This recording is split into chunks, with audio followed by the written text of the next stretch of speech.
Muito bem, estamos de volta aqui na programação da Jovem Pan para todo o Brasil. Hoje o programa tá cheio de coisas, mas cara, é o seguinte, esse livrinho é show de bola. Eu queria indicar para todo mundo, tá? Esse livro é de 2011, é isso, professor, doutor? Esse livro foi lançado em 2002 e aí ele parou de ter as edições, e aí agora a gente atualizou e revisou. Saiu agora.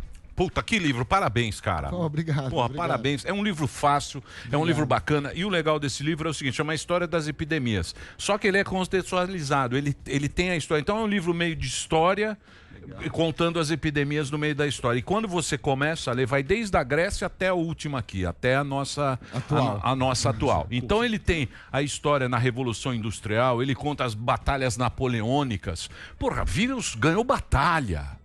Não é? Eles ganharam guerra. Então é um negócio que a gente não se falava nisso, a gente também não estudou muito isso, porque acho que ficou uma coisa meio longe, né, da gripe espanhola, que foi em 18, 20. Até agora a gente não teve esse momento, a não ser a Ásia. E agora você lendo aqui, você fala, meu Deus, isso faz parte da nossa vida e eu não sabia, não tinha a menor ideia. Então é um livro que você vai ler, cara, e vai passar rapidinho, é fácil a leitura, é muito simples, muito, porra, é de categoria mesmo. Você vai gostar desse livro porque você vai ter um contato com a história e com as doenças, né? Ele conta tudo aqui, tem a peste negra, tem... Todas. Mas eu tô falando demais, né? Mas eu fiquei apaixonado por esse livro. Tá à venda agora, tem na Amazon... Tem Histórias das epidemias. Chama História das Epidemias. O professor é o doutor, né? Stefan Cunha Ujvari, é assim que fala? É, Uivari. Uivari. Doutor Stefan Cunha Uivari. Compre esse livro. Você vai ler em duas noites aí, você lê o livro, que você não consegue parar de ler. Muito bacana. Doutor, leitura FGV, fácil. Né? É uma recomendação aqui para você. Dá muitas aulas, professor. Fantástico. Frequenta FGV, acho que dá aula em alguns cursos. É, convidado só para... Professor convidado. Do Oswaldo Cruz. Pois não, belíssimo. Vamos falar o currículo, tem o Oswaldo Cruz, Adolfo Ele é médico infectologista do Hospital Alemão Oswaldo Cruz, graduado e pós-graduado pela Escola Paulista de Medicina da USP. Então, um cara de categoria. Ô, doutor, a gente estava contando aqui, quando tem os bastidores, a gente quer muito saber da nossa... O que vai acontecer com o mundo, né? E tem história agora da vacina. Na história, as vacinas demoraram muito para acontecerem. Quanto tempo você acha, você que é um cara pesquisador, que essa vacina vai... Porque estão falando da russa, da China, americana. A real, pela sua sensibilidade. É difícil a gente precisar, né? Na verdade, hoje em dia a gente tem muito palpite e isso sempre foi na história das epidemias uma das coisas sempre que atrapalharam, né? Então a gente vê, por exemplo, em todas as epidemias, ou na grande maioria, a gente vê exatamente isso, os boatos, as fake news e assim por diante. Então é extremamente difícil a gente precisar quando que vai ser. Na minha opinião, eu acho que agora, em janeiro, fevereiro, é capaz que tenha, porque essas vacinas elas já estavam um pouco adiantadas por causa dos outros coronavírus. Então, na verdade, eles já estavam preparando vacina, porque a gente teve o pânico da SARS de 2002, que foi uma epidemia importante, com uma mortalidade grande. Então, a China, por exemplo, já estava pesquisando. Então, não é que ele começou do zero, entendeu? Boa. Então, é capaz que em janeiro, fevereiro, a gente tenha ou a de Oxford ou a vacina chinesa. Agora, sabe o que é legal no livro? É o seguinte, quando você começa a ler esse livro e tem lá as epidemias de 1300, 1200, né? Na época da Idade Média. E você começa a falar, meu Deus, é exatamente a mesma coisa que acontece agora, doutor. É exatamente a mesma história. Parece que você está vivendo agora o Covid lá na... Por quê? Por que isso? Porque as epidemias elas se comportam de uma maneira muito semelhante, né? A resposta da população. Primeiro que sempre tem o pânico, né? Todo mundo fica em pânico, querendo rápido uma resposta, querendo um tratamento rápido, querendo como se ela acabasse rápido. Então isso é uma característica nossa mesmo. Naquela época, por exemplo, você tinha também as fake news que apareciam, que nem nos dias atuais. Então, por exemplo, na epidemia da peste do século XIV, foi a pior da história porque ela matou 1/3 da população da Europa em 2 anos. E lá surgiam os boatos. Então, por exemplo, surgiu um boato de que os judeus eram os responsáveis. Sim. Aí começou a ter uma caça às comunidades judaicas. Na França, que foi se estendendo até a Alemanha. Eles eram enforcados, eles eram afogados, eles eram queimados. E olha como é a representação do pânico. Naquela época, a Igreja Católica que comandava o dia a dia, ela era a absoluta. Mesmo a igreja falando que aquilo não tinha sentido, que proibia aquilo, a população não aceitou e continuou tendo aquilo. Sim. Os flagelantes, eles iam nas cidades e falavam que era um castigo de Deus, então vamos se autoflagelar. E aí tinha uma população que ia acompanhando, cresciam as facções que se autoflagelavam nas cidades como uma maneira de se punir e fazer com que Deus parasse aquele castigo. Então, hoje em dia você tem as facções que são contrárias. O engraçado é isso, né? A vacina foi... A igreja também não aceitava muito. Falava, não, isso é castigo de Deus. Tem uma curiosidade também da época da navegação, das Américas foi a sífilis para a Europa e da Europa veio a varíola, né? Porque eles começaram a... Trocando. E exatamente. a sífilis, ela tinha essa ligação porque ela tinha as manchas, as pessoas ficavam com manchas e eram marcadas por Deus, porque eram pessoas impuras. E a gente reviveu, isso está no livro, com a AIDS, a gente reviveu isso nos anos 80. Foi a mesma coisa, cara. A história é incrível isso. A história é igualzinha. É igual. Porque, na verdade, quando a sífilis chegou, ela chegou no litoral da Europa, né? Nas cidades litorâneas, porque ela veio para as embarcações. E, na verdade, começou a ter aquela correlação. A pessoa que visitava prostíbulos, ela logo depois começava a ter essas lesões. Então, era um castigo de Deus.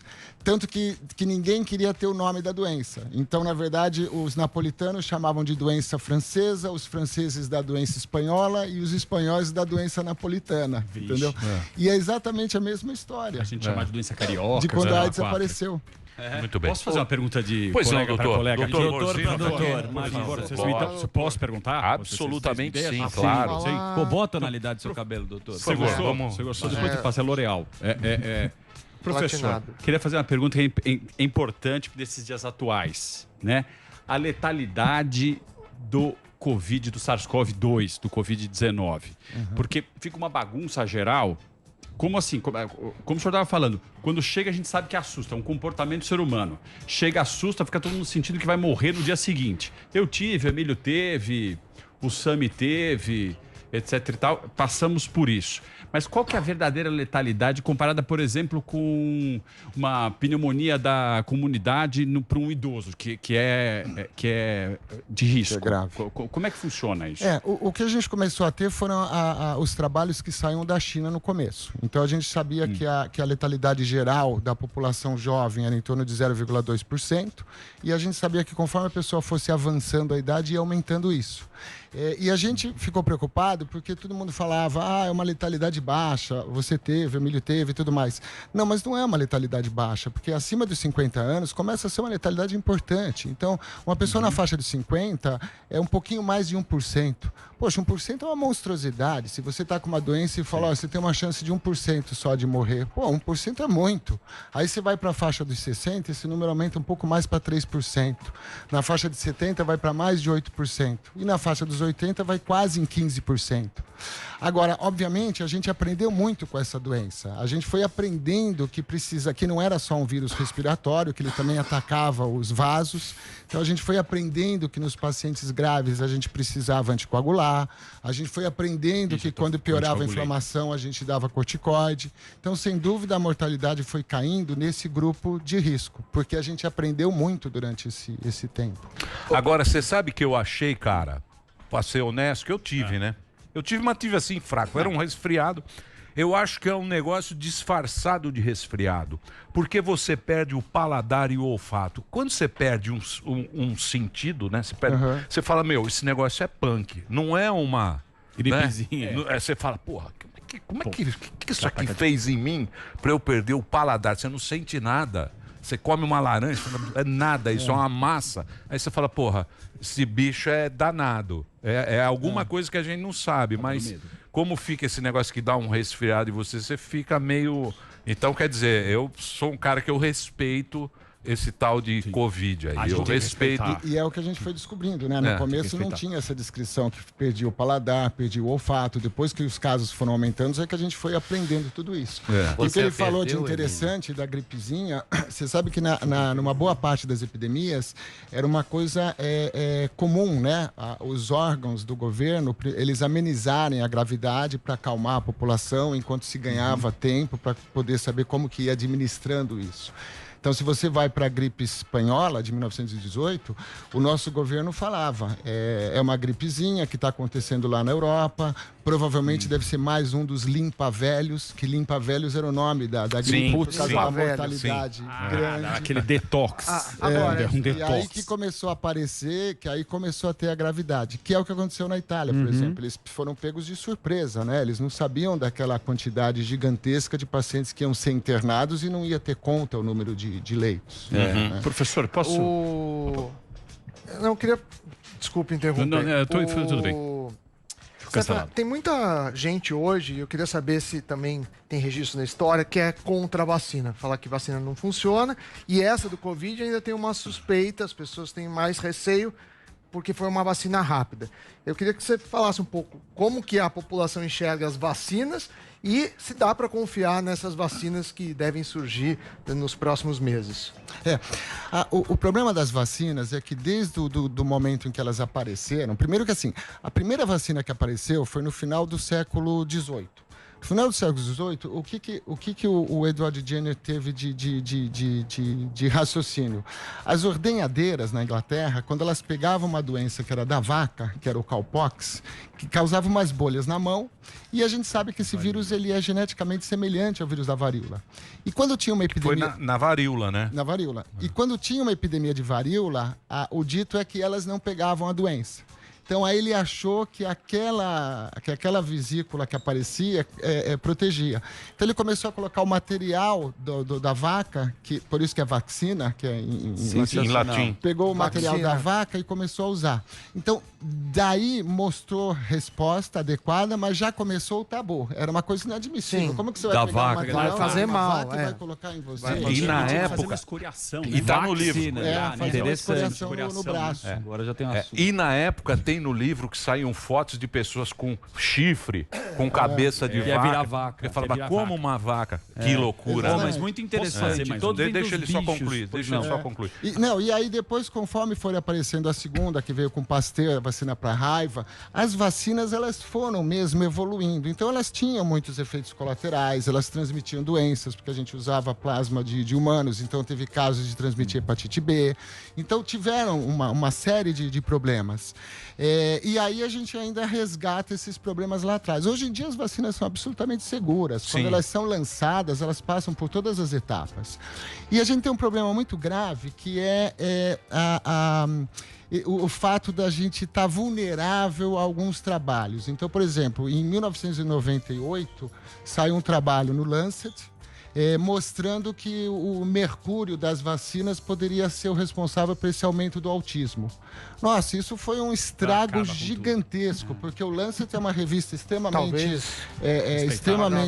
respeitada, é a mais antiga. O nome de Lancet é por causa da lanceta, porque os cirurgiões eles lancetavam para fazer sangria na época do século XIX e assim por diante. Isso foi um estrago, porque isso disseminou numa época em que a gente tinha agora internet, sites, blogs... Eu não sabia isso, doutor. E isso foi uma coisa que os anti-vacinas usaram como referência. Olha, tá vendo? As vacinas causam autismo. Junto de questões filosóficas, de pessoa que é contrária a qualquer coisa estranha no seu organismo, motivos religiosos. Então a gente tem, por exemplo, na Europa e na América do Norte, a gente tem o que a gente chama de cinturões bíblicos. São cinturões de comunidades muito ortodoxas que são contra as vacinas. Então isso contribuiu muito para essa popularização anti-vacina. E doutor, então, é uma coisa absurda a gente hoje em dia ainda ter epidemias lá nos Estados Unidos, lá no hemisfério norte, de rubéola todos os anos, de sarampo todos os anos. É como se voltasse a varíola. Imagina voltar a varíola. Exatamente. O vinheteiro tem. E o que você acha da quarentena? Você acha que ela foi importante, né? Prender todo mundo dentro de casa, com os impactos econômicos que teve? Ou você acha que não precisava ter a quarentena e deixa todo mundo pegar? Qual a sua opinião sobre isso? Na verdade, assim, existem vários estudos se preparando para uma nova pandemia. E os estudos, eles se baseiam muito no vírus influenza. Então, o influenza é que é um vírus mais temido, porque quando aparece um vírus mutante ou recombinante dos animais de criação, os porcos e as aves, a gente morre de medo, porque ele pode vir com uma mortalidade muito grande. Tá? Então, os estudos são baseados no influenza. Então, a gente sabe que o isolamento social e fechar as escolas é uma coisa que impacta muito, diminui a epidemia no influenza. Como a gente estava com um vírus novo, a gente começou a usar esse modelo do influenza, né? A gente não sabe ainda, e hoje em dia está uma polêmica muito grande, se as escolas voltam, se as escolas não voltam. As crianças são realmente transmissoras do vírus para os adultos ou não? No Covid, no influenza a gente sabe que são, né? Saíram trabalhos que mostram que as crianças mesmo assintomáticas eliminam o vírus. E essa é uma polêmica muito grande, tanto que é o que mais se debate hoje em relação às aulas. Quando a gente viu o que aconteceu na Itália, o mundo todo ficou convicto que precisava fazer o isolamento mesmo, que precisava fechar comércio, porque foi uma quantidade de pessoas grandes que eram vulneráveis, que ficaram doentes, que precisavam de hospitalização. E não dava conta a quantidade de hospital no norte da Itália. Então, na verdade, a gente acredita que isso foi uma medida que precisava ser tomada mesmo, porque o vírus não tem uma mortalidade baixa a partir dos 50 anos. Pelo contrário, ele tem uma mortalidade considerável. O professor, mas você não acha que a partir do momento que o vírus ele está naquele local, aí não adianta mais fazer o confinamento? É que ele começa a circular em um determinado local e aí você tem aquela curva de ascensão da epidemia. Então, na verdade, fazendo o confinamento, você diminui a circulação viral. Não, então, mas, por exemplo, você faz o confinamento em casa, alguém sempre sai. Alguém sempre precisa sair para fazer uma compra, para fazer alguma coisa. Essa pessoa saiu, ela volta, todo mundo se contamina. O ideal do confinamento é você ter uma ilha, ninguém entra e ninguém sai daquela ilha. Eu acho que é a única maneira, porque agora a gente vê abre, fecha, abre, fecha, abre, fecha, até quando? Essa é a grande discussão, se você faz o fechamento ou se você faz o distanciamento. Essa é a grande discussão. Mas, na verdade, vendo retrospectivamente o que aconteceu no norte da Itália, o que aconteceu depois nos Estados Unidos, eu acho que ninguém sabe a verdade, logicamente, disso, né? A gente tem modelos matemáticos pro influenza, não é pro Covid. E, na verdade, assim, a tendência maior é se acreditar mesmo que o fechamento foi a melhor coisa. Pro sistema de saúde. Pro sistema de saúde, porque senão a gente ia ter uma coisa. Imagina se todo mundo sai no começo, precisa ter uma estratégia. A gente viu no começo da epidemia aqui, as UTIs, elas lotaram de uma hora para outra, quando já começou a fazer isso. Imagina se a gente não fizesse. Então, mas agora abriu tudo e os números estão caindo. Então, na Argentina eles estão perdidos, né? Porque eles começam a ver o Brasil, a gente começa a ver a Suécia. Suécia parou. Ninguém mais morre, ninguém mais pega, não tem mais nada na Suécia. E aí você fala, e agora, que modelo eu vou seguir? A gente não tem esse modelo. Esse você é o acha? problema. Agora, a gente está usando exemplos então, dos outros locais. Doutor, a gente também não houve também um ódio à cloroquina gratuita? Porque já que todo mundo ia morrer mesmo, por que não testar um abacaxi ou a cloroquina? Isso que me irritava. Então eu enfio todo mundo dentro de casa e falo assim, a cloroquina não está testada. Vocês também não estão testados. Isso que me irrita. Porque eu já tenho a minha receita privada. Se eu cair na mão de algum tonto que não quer me dar, eu já tenho a minha receita privada de cloroquina, Zitromicina 5. Pronto. Eu prescrevo você, Dadá. Fica assim. É que então, politizou, né? Politizou. Não, politizou. Existiu. Então, politizaram essa doença. O senhor não concorda com isso? É que, na verdade, assim, o problema da hidroxicloroquina entra naquilo que a gente estava conversando sobre o pânico da população, né? E essa epidemia tem uma peculiaridade que tem o pânico não só com medo da morte, mas com o problema dos filhos em casa, o problema do comércio fechado, que quebra parte do comércio, o número de desempregos, o problema psicológico de todo mundo ficar em casa e assim por diante. Então, aí eu acho que os grupos vão indo nas facções. Eu aceito a cloroquina, eu não aceito a cloroquina. Tem uma coisa interessante, que eu faço até uma analogia. Em 1890, o grande medo da Europa era a tuberculose. Então, a tuberculose ela se espalhou exatamente no século XIX. E tem tudo a ver com a Revolução Industrial. Sim. Porque foi na época em que a gente teve o inchaço das cidades industriais, aquela população grande de operários que não tinham onde morar, ganhavam pouco, trabalhavam muito, se aglomeravam nas casas operárias. E eles dividiam o aluguel com outras famílias. Então, tinha uma quantidade grande de família no mesmo local.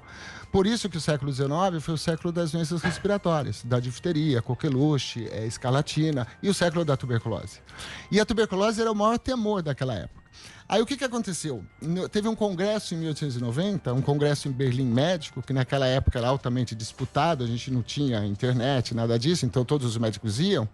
Também teve uma influência política, porque se acredita que o imperador da Prússia tenha solicitado que o Robert Koch desse uma notícia bombástica para enaltecer o seu sistema de pesquisa, né, que tinha uma rixa muito grande entre a França e a Alemanha. E o Robert Koch falou que ele tinha feito uns experimentos com bactéria destruída e que mostrava que nos animais melhorava. Aquilo foi exatamente o que aconteceu com a cloroquina. Aquilo rodou o mundo, saiu no New York Times, chegamos a descobrir a cura da tuberculose, saía no Lancet a todo momento como que estavam as pesquisas, todo mundo comentava, todo mundo esperava trabalhos e assim por diante. E depois de 6 meses se mostrou que não funcionava, entendeu?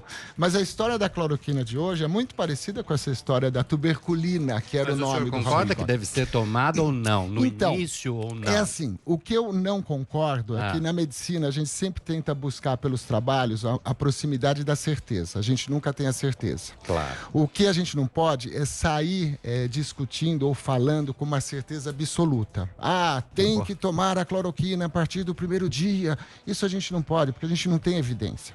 Na minha opinião, a gente tem aquela evidência na cultura, depois a gente, nos animais, a gente não teve a evidência, porque são células diferentes.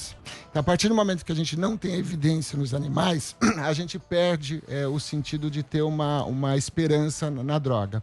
E aí saíram alguns trabalhos, que é o famoso randomizado, que a gente fala, na Inglaterra, nos Estados Unidos, aqui mesmo no Brasil, mostrando que ela não tem benefício. Então, eu não acredito na eficácia da cloroquina. Nem no início. Nem no início. Eu posso falar com certeza? Não, a gente não pode falar com certeza. Tudo indica, na minha opinião, que a cloroquina não funciona. Você dá cloroquina? Não, eu não dou cloroquina, porque eu não sei se ela pode ter efeito maléfico cardíaco. A cloroquina é usada há muito tempo e nunca teve nada. O governo, na década de 1950, quis acabar com a malária na Amazônia. Ele fazia o sal com cloroquina. Da mesma maneira que a gente coloca o sal no iodo para acabar com o problema de tireoide, ele fazia o sal cloroquinado e distribuía na Amazônia. Não tinha problema de saúde. Só que essa é uma doença de um vírus que ele compromete o coração. Então a gente já sabe que ele pode dar alteração do funcionamento, ele pode dar alteração de vaso, ela pode dar alteração de condução, com arritmia.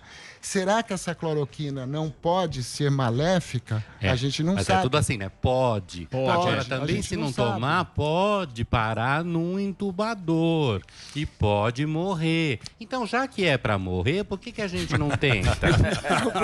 Não é um suicídio. Doutor Dadá. Agora, no mercado... A aspirina, por exemplo, era uma droga segura, era raro as complicações. Aí a gente descobriu que na dengue, não, ela pode favorecer sangramento porque o vaso é comprometido. Sim, americano. E a cloroquina no Covid? Eu não sei da cloroquina no Covid. Doutor, a única certeza é lavar a mão, é a higiene, porque isso é desde aquela época. E máscara também, né? Proteção. Eu gostaria de agradecer muito a presença do doutor Stefano. Pergunta. Eu sei. Eu queria falar. Eu sei, mas Mercado de animais. Posso dar uma dica? Eu vou dar uma dica para vocês aqui, ó, que é a história da... Compra esse livro, pega agora, no final de semana. Quero. Você quer, você compra. Você compra, mas eu quero autografado, Você já ouviu falar em Amazon? Nós somos colega, entrega em casa, ele vai autografar um pra mim.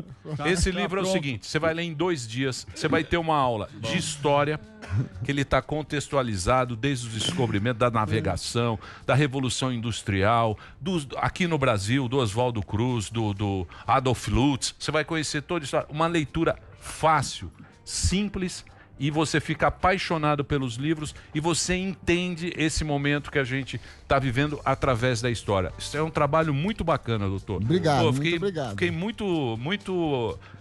Deu aula hoje. Oi? Ele deu aula hoje. O professor? É. Não, é muito bacana mesmo, porque é simples, é fácil de ler e é gostoso de ler. Tá? Boa, Obrigado, ó. Compre Obrigado lá. a você. História das Epidemias à venda no... Isso. Eu tenho que comprar? Tem. Custa Porra, R$53. custa, você Ajuda o autor, o cara Vai lá, fica. cara, Ajuda o autor. O cara pesquisa desde a Grécia Antiga. Não é, O deixa eu Dadá falar. vem aqui Vai. com caneca, pode mostrar. 10% Tem um de Viagra autor. gigante ali. Não é. Esse é um assunto que tá todo mundo discutindo, todo mundo falando na mesa, a gente fala muita besteira, tal, não sei o quê. Quando você começa a ver a história e falar, puta, não é possível. Isso aconteceu. Tá acontecendo agora. E acontece agora não. Porque a gente é burro e não conhece a história. Por isso que tem o doutor que escreve História das Epidemias, editora Contexto. Pode comprar, você vai adorar esse livro aqui. É muito bacana. Esse é o meu exemplar. E eu saí de burro. E fascinante. Eu saí de Você é burro nessa. médico e não sabe. É, não, eu sei. Ele sabe tudo. Eu não pude Lê lá, mostrar pô, meu Tem a conhecimento história. aqui também. Não, R$53. Pude mostrar. tem a história da varíola da China, que eles raspavam e colocavam no nariz. comentei isso Chamava agora há pouco. varilização, né? Que faziam coisa, colocavam... Não, a varilização foi a gente que usou Foi esse depois, termo. é. Eles assopravam com o bambu as cascas da lesão da varíola na narina da criança. Você vê que 2000 anos atrás, não é isso? Então, olha que coisa maluca. Eles sabiam que a narina absorvia porque tem uma mucosa. circulação grande e eles sabiam da inoculação. É incrível. No ano 1000. Chinês. Incrível. Tem a história do microscópio quando descobriram que eram os micro-organismos. Porra, tem um médico, holandês, bicho, deixa eu né? mostrar aqui pra você. Olha como é que o médico ia. Não, olha o terror. Não, mas Isso aqui é da peste negra, ó. Você tá querendo E sempre mostrar os o lixo Pera aí, né? bicho, Vai lá. pera aí. O Os livro é animais. bom. Comentar, milhaça, Dá licença pô. que o livro é bom. Eu sei que o livro é bom. O livro é show de bola. Você vai se apaixonar pelo livro. O professor é fantástico. Você vai... Uma forma clara e concisa e Quer ver, ó? fascinante de como Deixa eu uma mostrar pra doença você como é que o médico ia na Com aquele nariz. na aquele, peste negra. Aquele nariz que parece o do Delari. Ó, tem sífilis. Cadê aqui, ó? Legal. Ele Cadê? não Vou vai achar pra você fazer o break. Página 58. Qual página? Aqui, ó. Que eles Dá enchiam uma com o negócio ligada. com éter Qual dentro, câmera eu né? mostro? Mostrar aqui, ó. Câmera Dá uma close. ligada ao médico. Ó. Essa gravura de 1720 é o vestuário do médico contra a peste, né? Que era a peste negra. Isso. Uma roupa de couro cobre todo o corpo, com oculares de vidro para enxergar e a famosa vara, porque ele não chegava perto do carro. Ó que coisa. Ó o médico. Ó. Ó o doutor como ia. Que isso? Eles, coisa, eles achavam que os gases coisa. venenosos, os miasmas, é que A traziam teoria do doença. miasma, né? Miasma, que eram os gases Miasma, tá venenosos. vendo que eu sei, Por miasma? isso que é influenza. Os italianos chamavam a gripe da doença da influência dos ventos de inverno. Então era a influenza. Aí quando descobriu o vírus, batizou como o mesmo nome, vírus Adoro influenza. Muito bem. Fantástico. Doutor sabe tudo. Ó, Ah, imagina. História das Epidemias. Você vai gostar. Uma leitura bacana, fácil, gostosa e você vai ficar conhecendo muita coisa. Vamos pro break? É isso aí, Obrigado, Dedê? doutor. Obrigado, viu, doutor? Obrigado a vocês. Obrigado, Eu que doutor. agradeço.